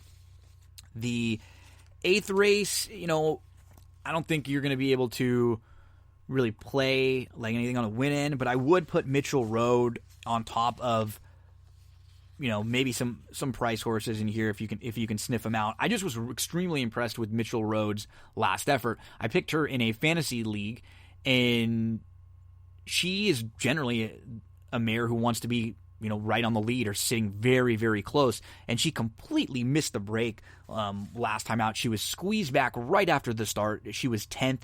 She was 10 off.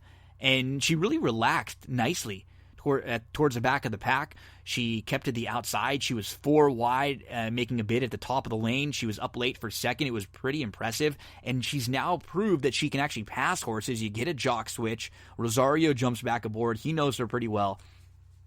I like Mitchell Road. And we're not going to be able to play her to win, but maybe this is a race where you can kind of key in on her, or maybe you can use her on top of some others. I very rarely even give horses that are like the morning line favorite or short prices out, but I was just extremely impressed with her. And if she is around 2-1, that actually might be fair value.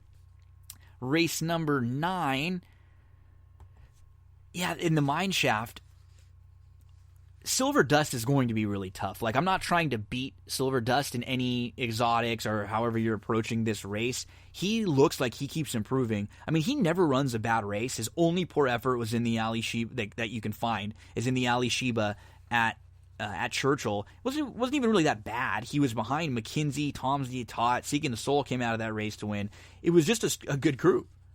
And since then, you're left with a horse who just shows up each and every time. This is a great spot for him. He likes this racetrack. He comes off a really good effort where he just was cruising, and he has that great running style. He was tracking. He was tucked inside. He was able to get off the rail early. He waited patiently behind Gunnett, and then he moved to the lead without really being asked, and he crushed. I think he's use him in all exotics. But the horse I might bet to win in here is the number 10. Cutting Humor. Remember Cutting Humor, who was on the Derby Trail back in Cutting Humor, who actually was not on the Derby Trail, in the Derby in 2019. It was only 25-1. It was under 25-1 because Mike Smith jumped aboard. And he actually didn't run that poorly, to be fair. He was put up to 10th via the DQ.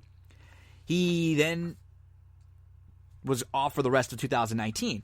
And he came back in his first start of 2020. He ran at Gulfstream Park, and I actually thought the race was pretty good. He drew the outside in a field of 9. He broke out. He was hooked 5 wide into the turn, but then he was able to settle. He settled third. He settled in the 2 path. He was within just a couple lengths. He moved to the lead prior to the top of the lane, but he was, I think, a little wide early, first start in quite some time. He was just kind of all in early. He was tired, but he really still kept trying. When it looked like I thought he had every right to back all the way up, he still kept trying. He's still trying to fight back on the inside, and he just missed a second in that start. Now the blinkers come off. You're going to go second start off the long, long layoff. I think he has a chance to take a major step forward in here. Let's put the 10 on top. Cutting Humor of the 4, Silver Dust, and we'll use them in all of the exotics there and some of the late exotics at Fairgrounds. Moving on to race number 10, the 12 Midnight Tea Time is one that I want to give another shot back to. Joel does jump aboard. I think if you toss the synthetic and the 1.5 mile race, probably just a little bit too far, a little farther than he wants to go. Most recently, he tracked from 4th. He was like 7-8 off. He was a clear-cut second in a race where Don't Blame Rocket just got the jump. And Midnight Tea Time just needs kind of like a different time to ride in here. I think 12, the number 6 Classic Covey, who's very, very honest. Last out, he was outrun. He was 12-plus lengths off, but he was tracking very well. He was still dead last and 5 off at the top of the lane. He showed a big, big late rally, and that was back in October. He's very honest. He's going to give you a good account of himself. I like that Mott puts him in this spot. The number 5, Don't Blame Rocket, tough to exclude him and what Norm Cassie has done with him off the claim. I think he's kind of a horse you have to include in some of your exotics. And, obviously Synchrony, who comes back home. I'm not going to come toss Synchrony, but I think he might get a little overplayed because he's such a good horse at fairgrounds. The 3, Botswana, is also one that, has the opportunity to sit a very nice trip in here. So that's kind of how I see Fairgrounds 10th. 12, 6, 5, and 2, kind of the major players in this one. And I would put a few bucks on the 12 and sneak that one into some of the exotics. In race number 11, just from a pure betting standpoint, I'm going to go to the 5 because I think British Idiom might need a race for her best. I think Finite might be about this good, and I don't know if she's going to continue to keep stepping forward as the distances get longer and as she faces fillies that are a little bit better. I will give the 5, Tempers Rising, a shot in here. She was a step slow. She settled on the inside, about 7 lengths off. She moved up outside. She angled 6 wide and was gaining on the winner. She will come running with Ursula, His Glory, Impeccable Style. They should really set up plenty of pace. And then, you have Finite there on the outside. You could even have a British Idiom that's a little bit fresh off the bench, and that would make it even better for the late running Tempers Rising. Race number 12. Oh, this is a fun one, right? Of the 2. I mean, I'm fine with making cases for the 9, Mr. Monomoy, who I have on top. You can make a case. I have 9, 2, 10, 11, 5, 1. The 3 showed great speed, and so the question you have with the 3 is, did he improve a lot and crush that group because of the slop, because of the way the racetrack was playing that day, or was it maybe just stretching out? Maybe he just wanted to go longer. I do think the 4 is going to be in a little tough in here. I mean, what's wrong with the 5? Moon Over Miami, who was really impressive at Aqueduct back on December the 7th, and then on January 11th with a step slow and got pushed really, really wide into the turn. The 6 is going to be flashing some speed up front really quick. Blackberry Wine is a really big buzz horse and has reportedly been training extremely well. There you can see some excellent works, especially that 46-3 coming out of the optional claiming win. I just don't know in a big field like this, is he going to get the trip he needs? Is he more of a need the lead type? And if that, in that case, is that going to hurt his chances in here? What's wrong with Farmington Road? Coming off of a win, I think he probably needs a little more. He needs to show a little bit more to be top, competitive with this group. But yeah, 9, 2, 10, 11, 5, 1 is how I've pegged that Risen Star, the 12th. And then in the 13th, A New Door is the one to beat, right? So I'm going to put A New Door in, like the 3rd, the 4th spot. I don't think if you're playing like late pick forwards and stuff, this would be a race where I'm content with trying to beat him. If you're playing tries and supers and exactas and stuff, he's probably in the mix.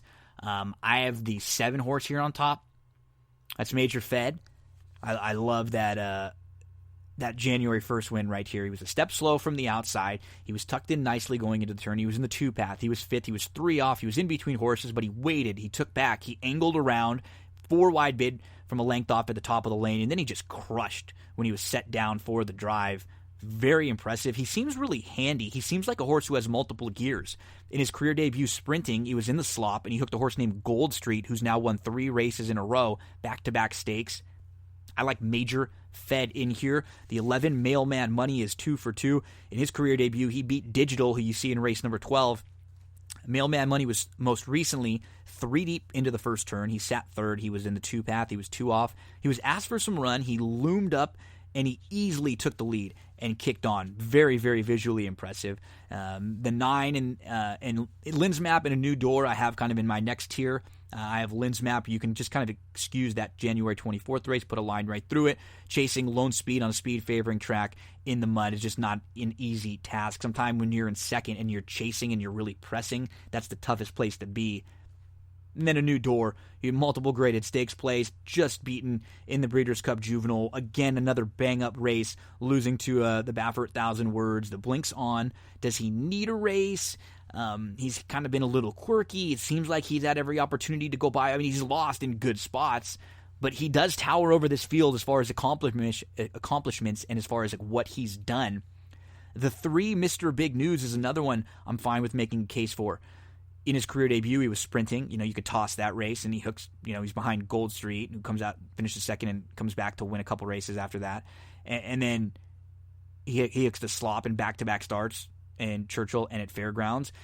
He was actually second in a decent race behind Strike Appeal. And then most recently, he's finally getting a fast track going long. Mr. Big News might just want to run all day. 7-11, 9-8-3 in race number 13. Good luck at the fairgrounds. And now we make the transition. We're going to go from the fairgrounds over to Sam Houston. Back in just a second with some Sam Houston racing. Horse racing fans and bettors of all kinds, we are very excited to be covering the races from Sam Houston Race Park here on That's What G Said on each and every episode. They're broadcasting in HD, they have bigger purses, turf racing over there, but for me, the key is that 12% low takeout on their multi-leg wagers, doubles, pick threes, pick fours, pick fives. They are building a great program over there. It truly is Major League Racing. We have to give a big applause to the TTA, the Texas Thoroughbred Association. They've added new incentives and bonus programs for buying and selling horses, so it's better for the customers and it's better for the horsemen in Texas. Their social media presence has been bumped up. You can follow them at SHRP Racing on Twitter, and you're going to find morning training videos, the Monday Minute, jockey interviews, or if you're not on Twitter, you can find all the information at shrp.com. They're just working so hard to treat their horsemen and women and the bettors right, so let's give them a little bit of our focus. A couple big days coming up. February the 22nd is Texas Preview Day, and the big day, March the 21st, that is Texas Champions Day. We'll be covering all of that action here on That's What G Said with all sorts of different interviews focusing in on Sam Houston. Make sure when you go to play the races, give Sam Houston a look with that ultra low 12% takeout in the multi-leg wagers.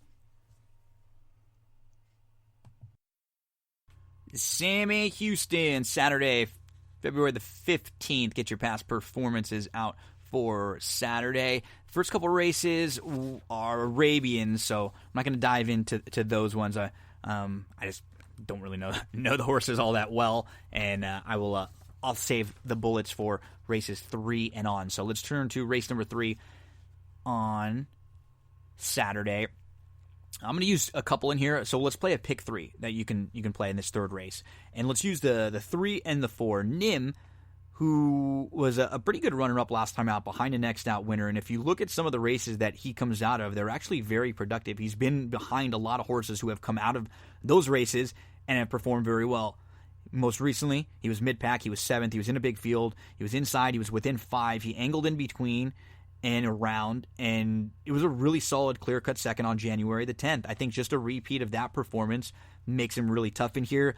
Madiba on the cutback, I loved him last time out. He couldn't really get the lead like I was expecting, then he kind of moved to it, and he didn't have the best of trips, but I think he's going to be pretty tough in here too. So let's just use those two. We'll play a pick 3 with the 3 and the 4 in race number 3. We put the 3 Nim on top of the 4. In the fourth race, I think the 1 in here has an opportunity from the inside to steal this race. Stretching out, looks like an inside speed who has been a legit pace factor in sprint races. She's proven now that she can actually pass horses. She was showing last time out when she didn't break very well that she can pick up some pieces.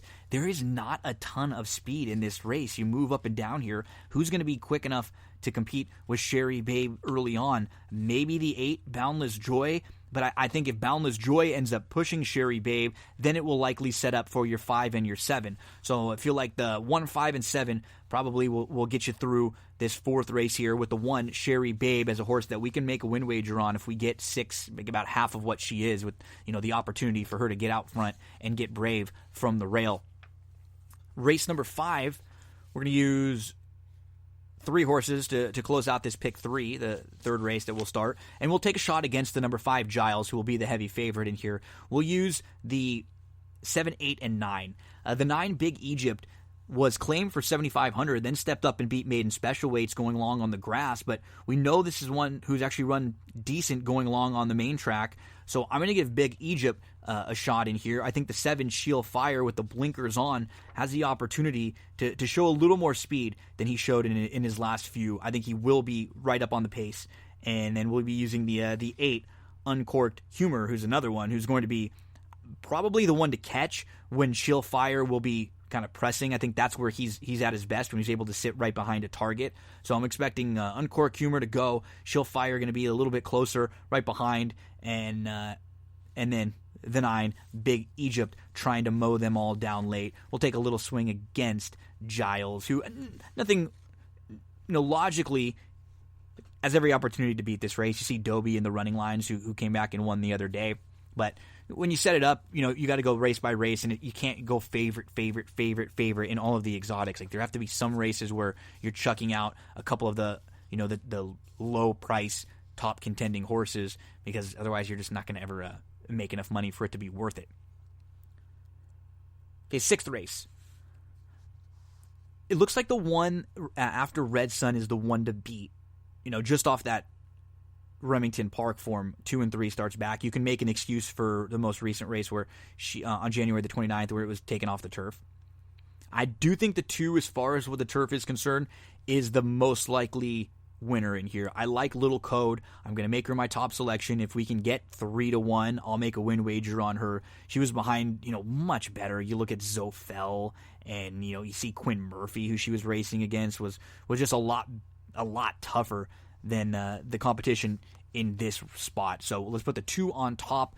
The 5, Hannah Highway, returning to the grass. A little interesting. Those grass races in Arlington Park really were not bad at all. In one going a mile where she showed a little bit more tactical speed, she's going to go second start off the bench now, and she got that the return to the races out of the way. I think Hannah Highway could spice up this, some of the exotics in here at a price. I mentioned the 1 after Red Sun as a top-tier contender. Kind of tough to build cases against this horse's turf form. And then the 10 will be the other one that I include, and that's Barrel's Flight, who she might just have enough speed to hang around. She's going to go second start off the bench. She has some decent races on the grass. You're going to get a little speed from the outside from her. I think they gun it. So, throw her into, one of your pick 5s or any kind of the rolling exotics that you're playing there in race number 6. So real quick, just to repeat, the pick 5 does start in this 6th race. We'll give you a pick 5, and we'll give you all of the plays that we kind of have set up right when we get to the 10th. 2, 5, 1, 10 in race number 6. I'm thinking about singling Little Code on one pick 5 ticket, and then I'll play another one where I use those 4, 1, 2, 5, and 10, and we have them in that order: 2, 5, 1, 10. Race number 7, the 1, Satin's Little One. This is not a strong group, and I feel like he's improving. He's going to go 3rd off the bench. He's going to get a little turn back now, and the way this race should unfold, it looks like he's going to get a nice trip. I think Prince Jet will go, and with speed in a race like this, you just kind of have to use them. I think the 3, Texas Wit, is going to be very live, very logical. I'm okay with taking a shot against the first-time starter, King Bling, in here, so I'm going to go with 1, 8, 3, Texas Wit, he's actually already crossed the wire first. And one more step forward for Satin Little's one will win this race. With the outside speed, Prince Jet has the opportunity to clear the field and never look back. 1-8-3 in the 7th race at Sam Houston in race number 8. I'm going to look to the 9 in here. Kirtara, who had been knocking on the door for a while, put it all together last time out. If you go back and look at some of her turf form, it is really not bad at all. A couple decent races. The Laurel race is good. Go back and watch the race at Kentucky Downs in August. Not bad at all. Then look who she faces after that. She hooks Finite. She hooks Swiss Skydiver, who we're going to see both of them in stakes. The Silver Bullet Day at Fairgrounds, or in the Rachel Alexander at Fairgrounds. That's your Silver Bullet Day winner, Finite. This is a good spot for Kirtara to get back to the grass. So let's put the 9 on top. I think the 11 Valentine's Day, which is funny, right? The day after Valentine's Day, and this one's running just off the Fairgrounds win, is a must include. The 4 Margot Mania could take a big step forward, going 2 sprints to a route, stretching out. Nice maiden breaking score over the Sam Houston main. So now tries the green. And then the 1 City of the Nile. The race at Retama, when she broke her maiden on the grass, was very good. She sat real patiently early on. She has that nice kind of tactical style. Maybe she shows some speed from the rail, so you have some options there with the 1. I'll go 9-11-4-1. I will put a few bucks to win on the 9 if we can get anything over half of what her morning line is. I think 6-1 or over seems about fair there. Close things out with a late double of the 9th race and the 10th race. The 9th race, maiden 25s, 5.5 furlongs. I'm going to go to the 3 early, home early Shirley. Faced open maiden claimers in the debut and was really good at Remington Park on December 11th. And then she stepped up and faced maiden special weights on January the 18th, was your beaten favorite that day. You know what? The race was not bad, and it was in a big field. She was involved early on. I think last time out they might have found that she was in just a bit too tough. Now you're going to drop back down to maiden claimers against the Texas Reds. I think home early Shirley is in a great spot in here. And the 2 Triple Bold Baby from the rail will probably be flashing speed. Maybe home early Shirley can sit right behind. Shirley went 6 furlongs and now will cut back, whereas Triple Bold Baby, coming off of a 5.5 furlong race and coming off of a layoff, hasn't raced since July. I think she could get a little bit short late. I put the 3 on top of the 2, on top of the 8 Sweet Tomato Pie. Hey, I think this is the price in the field, right? She's going to go second off the bench. She at least has some speed, and she got a race over the track and the first start of the year out of the way last time out. She should be a lot fitter, and maybe she's just involved early on and she can hang around for a piece. So let's use the 3 on top of the 2 on top of the 8. Closing out with the 10th race, maidens, 50,000 mile on the turf course. The 2 is going to be really tough in here. You have to just be able to excuse his last start because that was in the mud.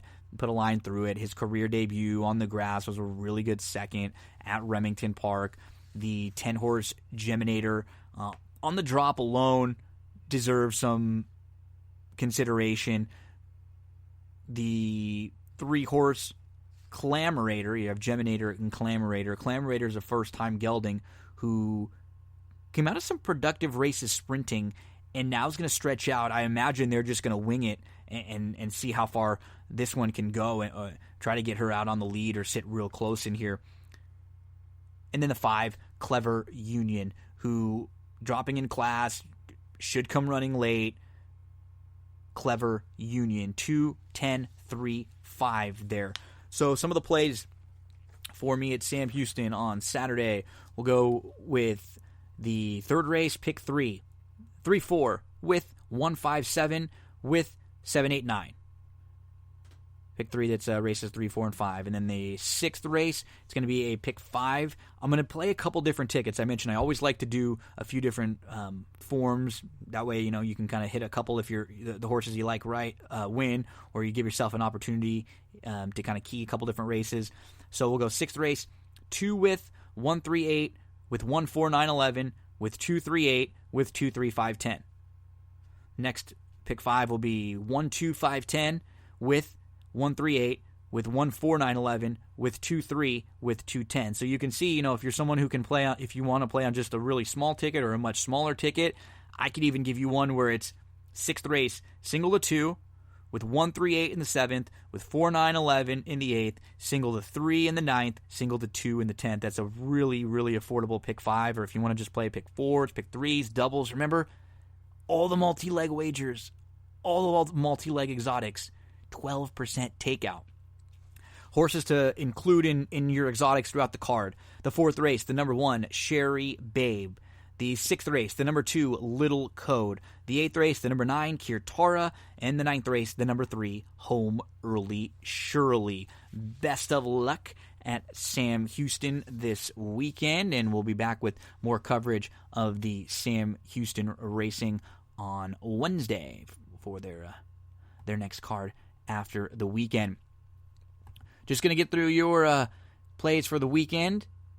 Dennis Miller said he needs one more week of watching the XFL before he's playing this weekend. And then over on Facebook, how about Michael G? Michael coming right back. He already won the NBA Jam. He's looking for another.